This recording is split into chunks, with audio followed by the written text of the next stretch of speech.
The views expressed on this program are those of the producers and individuals appearing on this program and do not necessarily reflect the views of the Sun Prairie Media Center staff, its video service providers, or the staff and elected officials of the City of Sun Prairie.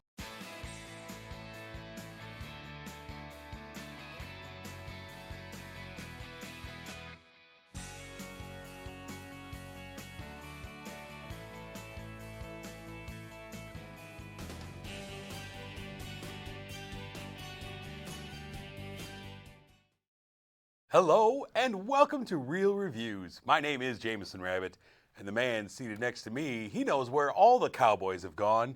His name is Mike Roth. They're in Texas. Are they? Yeah. I got a couple X's down there. I can't go down there anymore. I got X's everywhere in Texas.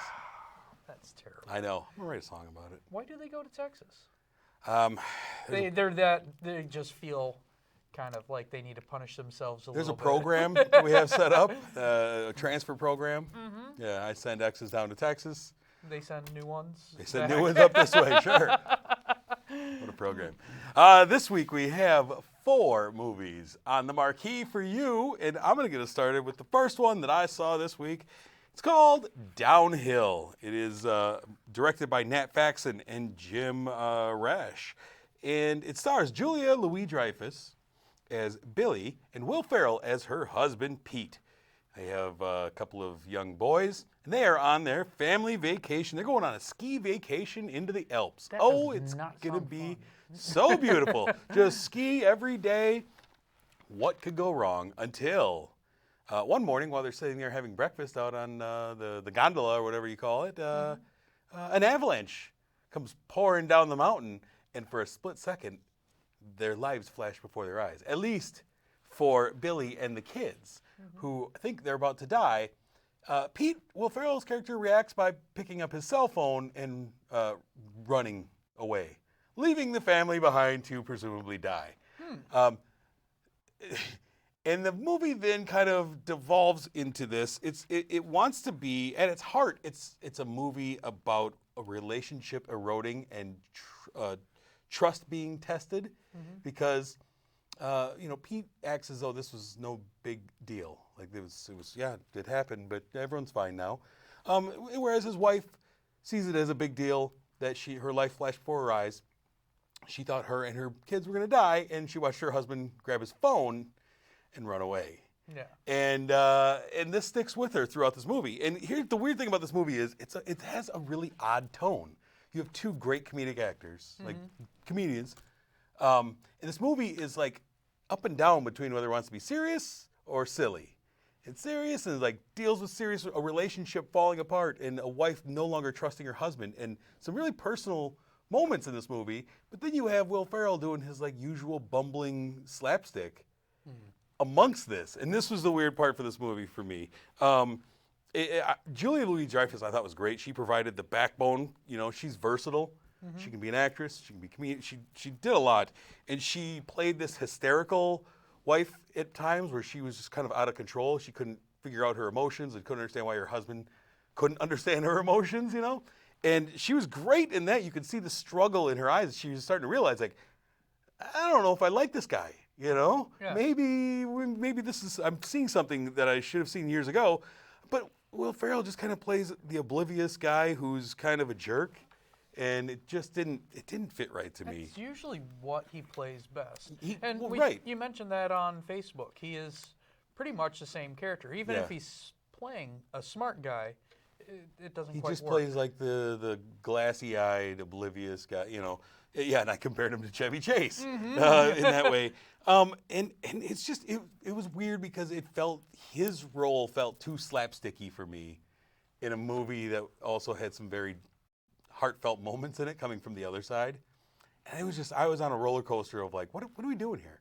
And so ultimately, Downhill, I ended up giving 2 out of 5 stars. It was nice seeing Julia Louis-Dreyfus on the big screen again, though. It's been, I don't think, last thing I saw her in might have been Christmas Vacation. It's been a while. Yeah. So it's nice to see her, but unfortunately got paired up in a movie that wasn't quite up to it. But What do you have on the marquee this week, sir? Well, I have the photograph. This is the Valentine weekend, so you need to have at least one extremely romantic movie. Oh, I'm glad you got to it. This is directed by Stella McGee, or McGee? Stella! But That's my impression. so Lakeith Stanfield, he plays Michael Block, and Issa Rae plays May. They're two professionals in New York. Michael is just getting over a relationship that really kind of hurt him. He's the kind of person who falls in love really hard, and he wants to express that love a little bit too quick. His brother's advice is just tone it down a little bit, keep your mouth closed. He meets May, who is a professional that really doesn't have much time for relationships. It's not that she's not open to them, she's just kind of following the footsteps of her mother. Career first. And this movie parallels her mom's life, who also did that. She was in a small town in Louisiana. She left her boyfriend who wanted to marry her so she could be a photographer in New York. So this film goes back and forth between May's life and Christina's life, kind of showing parallels. And that is part of the cool thing that makes this movie unique, is it shows the predecessor and how those chains are being followed to the same, and how they should be broken. Okay. Michael Block, he is fantastic. Lakeith, he's just... Lakeith Stanfield is just great in everything, though, right? He is fantastic. And same thing with Issa Rae. She is a fantastic actress. Yeah. And these two people had really good chemistry. They're not like a funny people, so there was some drama that needed to be broken up, and they got Lil Ray Howery. Oh, too, well, he's perfect for that, right? He's always that Can guy I be the comedic buddy? He will be the comedic buddy in every movie. What, you got a horror movie? You need a comedic buddy? I'm in. What, you got a love story? I'm in. Everything. And he always plays the same kind of role. He is the comic relief in something that's pretty good serious. at that. He's really good at that, and I liked his scenes a lot. I thought this was very interesting and well acted, but there was some writing problems. Okay. And there's one huge editing problem that I know I wasn't the only one that had a problem with. Okay. And this movie suffers in a couple of spots where it's like, okay, we want this scenario, but we don't know how to write it fluidly, so we're just going to make it happen. Yeah. And in one particular incident, I thought maybe there was incest maybe involved. That's good. And it really kind of shook me up for about a good 5 minutes. Like, aren't they going to address this? But it was just a product of kind of poor editing and getting one person to another spot, and it just was kind of That's what you want to imply in a movie. Yeah, in a it's kind love of that story. Transformers feeling where it was like, oh, you just kind of was here. And I'm sure something was mentioned earlier, and I just didn't store it into my memory banks, but I was with someone else, and both of us gasped. And we were like, oh, why are they just so nonchalant about this? And once we figured out that we must have just missed something, I'm not sure, I'm not going to rewatch it to see if I can miss that one line where he's supposed to show up at this spot. You're not my sister, totally.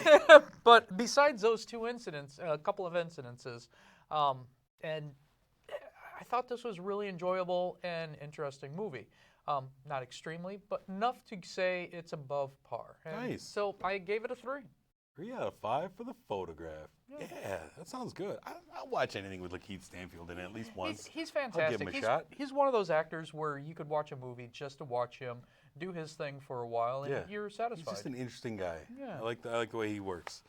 The next movie we have on the marquee, sir, speaking of some writing issues, we turn to Blumhouse's Fantasy Island. Fantasy Island. This is produced by Jason Blum, and this is where we take a decades-old TV show and we try to rejuvenate the idea, only this time as a horror movie. Now, usually they take these 70s TV shows, 80s TV shows, and they turn them into comedies. Yeah. You take, like, Chips, and you make it a comedy. Yeah. And all these Dukes of Hazzard make it a comedy. Thus, this time, horror movie. Let's see how it worked out. We have Lucy Hale, who is kind of one of the main characters in this as Melanie. Maggie Q is in this. There's a whole host of characters in here. They all get arrive on Fantasy Island. Not sure why, it just kind of opens with them landing on Fantasy Island, more or less. And we have Michael Pena serving as Mr. Roarke, the Ricardo Montalban role. Yeah. And Michael Pena's good in this. He's good in everything. He's good in this as Mr. Roarke. And, he grants everyone their wish. The island will grant your wish, your truest wish, and you have to see it all the way through. And they all have their wishes. And what we realize pretty quickly is that these people are all terrible. Every single one of them. Lucy Hale's character, she just wants revenge on a high school bully. And she gets that revenge in a brutal way. Some people are just greedy. A couple of brothers, they just want to be popular and rich. I want to be super successful. Oh, you're going to get it. There's a lot of different, one guy just wants to pretend he's a soldier. I just want to be a soldier for a while because I never got to be, and blah, blah, whatever. Is it like the monkey's paw thing or the genie wish? It's always. Yeah. Right? I mean, Michael Pena says, you have to see it all the way through, whether you like it or not. Yeah. And so, of course, being as it's a horror movie, you get some twists and turns in this movie. This movie has some of the worst writing that you'll ever see. It's really, really bad. There's no explanation as to, they give a glimpse at what is causing the fantasies to happen, but you have no idea how it started, why it started, who started it, anything like that. It's just this island is magical. That's all you need to worry about. Oh, and water somehow does some things. Don't worry about it. But the thing is, every character in this movie is really unlikable. And I really wanted everyone to get a really brutal comeuppance. Every one of them. And they're all selfish and horrible people until the very end. Then all of a sudden, I'll turn. Maybe I wasn't so, It's the problem is no one learns the lesson really.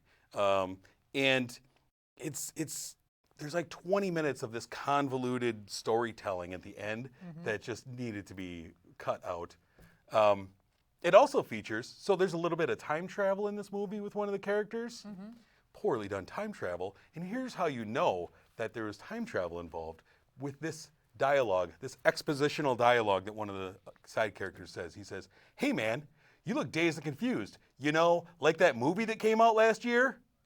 That's real dialogue from this movie." I'm like, that can't pass as real dialogue. No one talks like that. No. And that's how you explain, I guess we're going back in time a little bit here. I mean, it's really bad.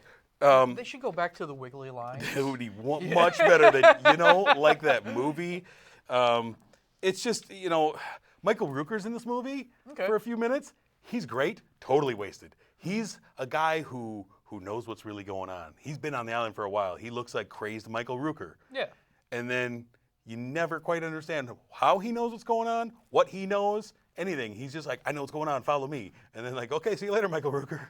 It was nice meeting you for a minute. Was it supposed to be comedic? No, I don't think so. I found it comedic, but I don't think it was meant to be comedic.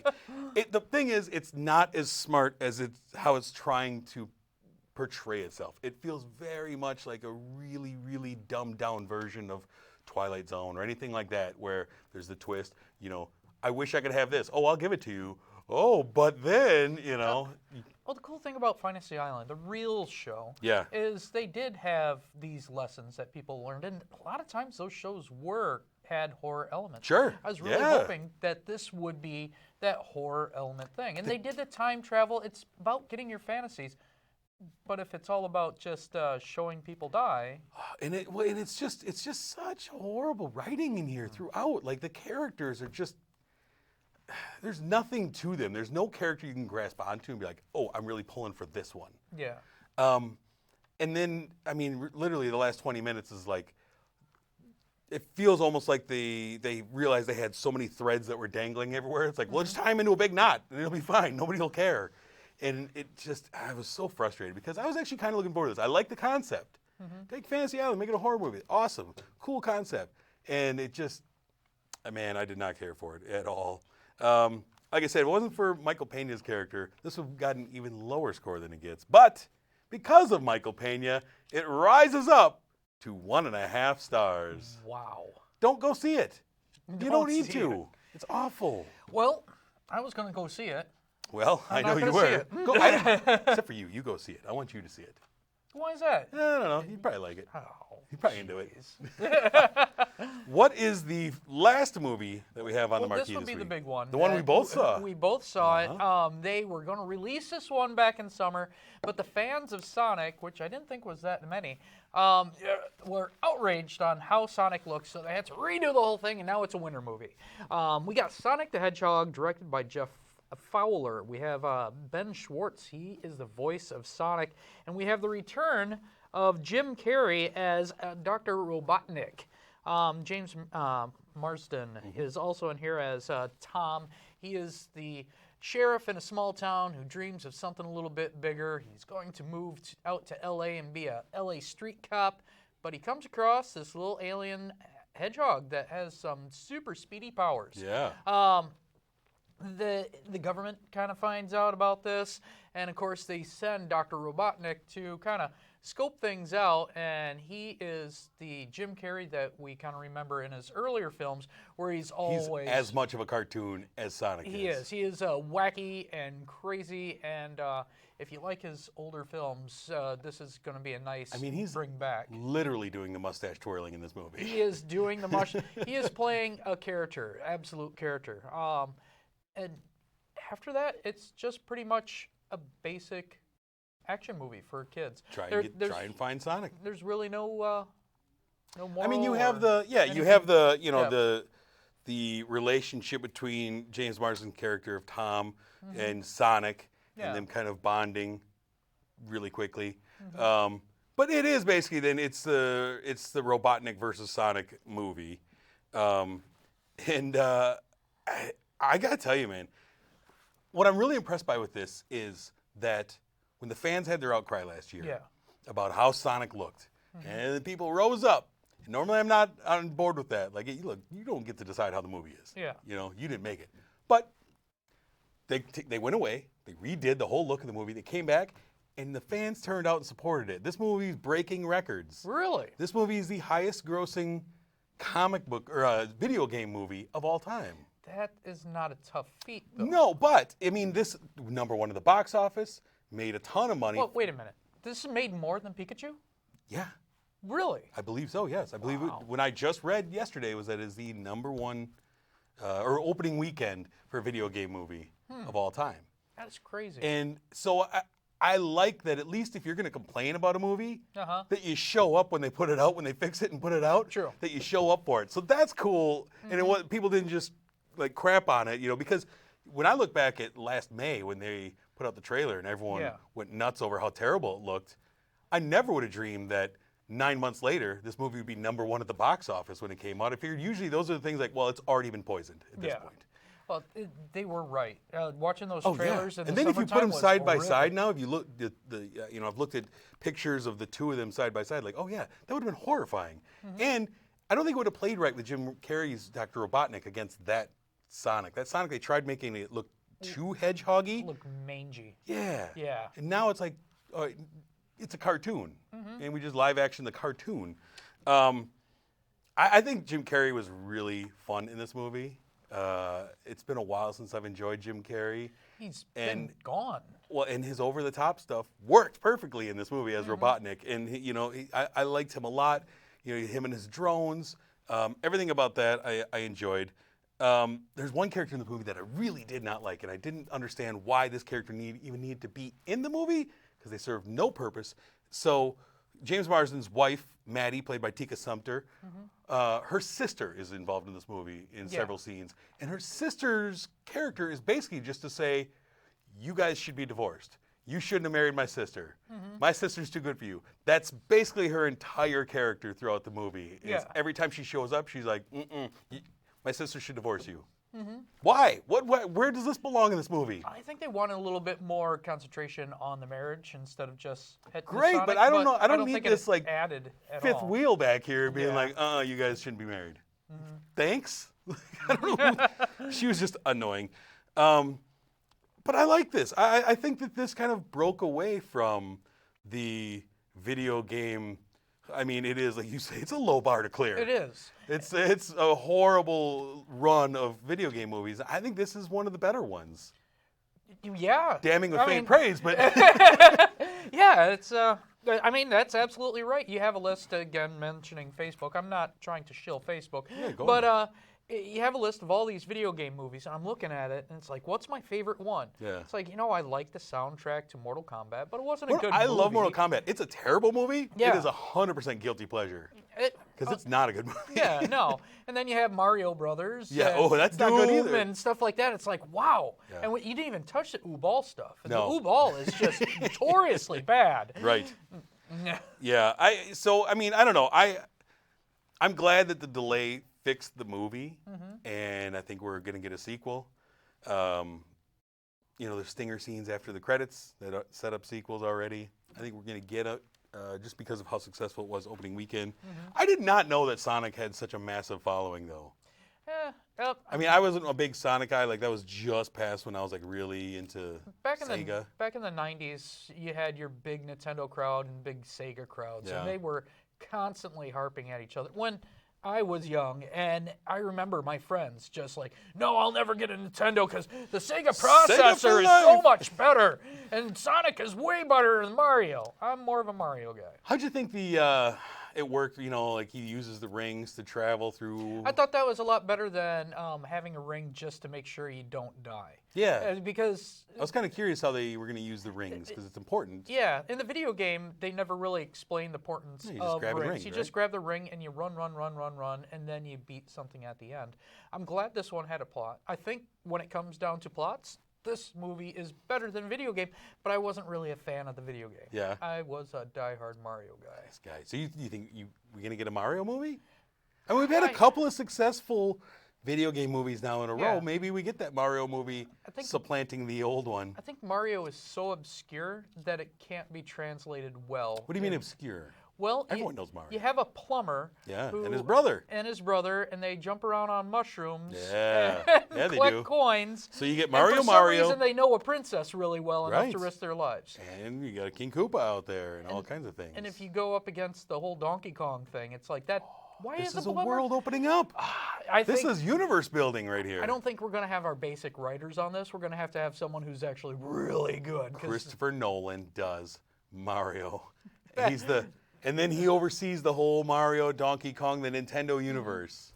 All right, cool. Huh? Christopher Nolan. I get Zack Snyder in the role. How about that? No. No, I'm just saying he's not doing anything with DC. No.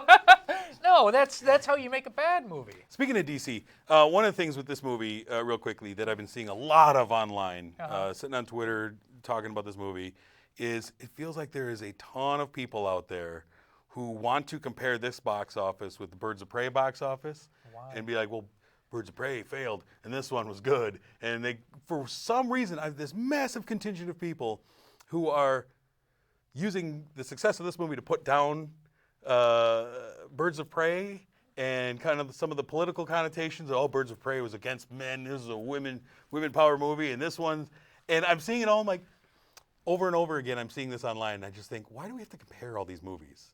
Why do you have to take one to pit it against the other? They're two extremely different movies. Birds of Prey is not a children's movie. It's for older teens, younger adults, and so on. Sonic is for 8-year-olds. I mean, I'm just... Hey, wait a minute. Yeah, why are we comparing two completely different movies? 8-year-olds. 8-year-olds. I think it was a really fun family film. I was actually, I'll tell you what, I was really surprised by Sonic. I went into it expecting it's kind of be, just because of the history of video game films and this. And I really enjoyed this. And Ben Schwartz is a guy who I really love, and I thought he was great as the voice of Sonic. I thought he was really good. I always love him in pretty much everything he does. Yeah. So I'm curious what you gave Sonic the Hedgehog. I really liked seeing Jim Carrey again. I didn't think it was his best role. I enjoyed seeing him. I really thought this just was a mediocre kids film. It had a lot of action, but I wasn't moved. I didn't feel like watching it again, so I gave it a 2.5. Nice. I really had fun with it. I think a lot of it was Jim Carrey. He was over the top. In normally, lately that's been just grating on me. Anytime he does over the top, but it worked. He works as a cartoon character in this film. I had a lot of fun. I gave it 3.5 stars, man. 3.5 stars. I am really glad you liked it. I did. I liked it. In comparison to Fantasy Island, which I saw, I think, the same day. Yeah. That's a big swing. I'm glad I didn't see Fantasy Island because if I was disappointed, I'd feel pretty bad. Yeah. Yeah. I think you still should. Let's take a look ahead, sir, at some films that we have coming out the weekend of February 28th. Let's see. We have a film called The Ride. This is a story, an inspirational story of a BMX racer who has come from a troubled childhood and inspires people. You kind of lost me at BMX racer. I'm sorry. Not into the BMX stuff? No. What about if I said it was the guy on the bike from Paperboy? Ooh! Right? Video game movie. Make the Paperboy movie, by the way. Give me my money. Also, this weekend, we have your second chance to get a Blumhouse horror movie in because The Invisible Man will be out, starring Elizabeth Moss. This is another Blumhouse production. And her ex-husband, her abusive ex, has died, and left her a bunch of stuff, but she can't be crazy. I'm surprised this is Blumhouse. I figured Universal owned the rights to this. Yeah, I don't know. When But you it's a want Blumhouse the Invisible production. Man in your dark universe that keeps failing? Well, we were supposed to get a Johnny Depp Invisible Man movie. Yeah. They've been having some issues with that universe. Yeah, that dark universe is struggling. Oh. Yes? Talk about it. Universal Studios is going to open up an old Universal Movie Monsters theme park. It's exciting. Someday I would like to see the Star Wars universe and to have this movie Monsters from Universal, where Frankenstein's castle and Dracula and all that. I love it. You put that in both the same town. I'm in. I'm definitely in. That sounds like a lot of I'm fun. gonna go broke someday. The last movie we have next, or on February 28th coming out, is Burden. This one stars Garrett Hedlund and Forrest Whitaker, based on a true story. Garrett Hedlund plays the head of the Klan. Yeah. And Forrest Whitaker is a minister who kind of helps him And walk this- away from his Klan ties. And that one looks extremely interesting. I'm looking It forward does. to this. I really like Garrett Hedlund a lot. He's an interesting actor to me. Forrest Whitaker is. Forrest Whitaker's good stuff, as always, yeah. Before we leave you or do anything, we want to thank our sponsor, though, Marcus Theaters, the Palace here in Sun Prairie. We always enjoy going into a beautiful dream lounger, Very comfortable. relaxing, watching a movie, dipping into some popcorn. I had the photograph all to myself. You did? Yep. I just You requested private viewing? No, just me and my date. Oh, It's a how Wednesday night. nice. Don't actually. Wait, I'm don't not telling give the, people. Don't Yeah, give the I can't- tips, I man. can't That's, give the come on, secrets those are our away. times here. Go on Tuesdays, you'll love it. Popcorn. Hey, Mike, speaking of which, I was looking at this here on the screen. I think this matches your kilt. It does. I think we might have a match Well, here. we should put them together. All right. All right. I Sounds don't know how good. we're going to do I that. don't know either. Not quite sure. One of us is going to have to be pantsless or kiltless. It's not going to be cool. Wait till its cameras turn off for this one, kids.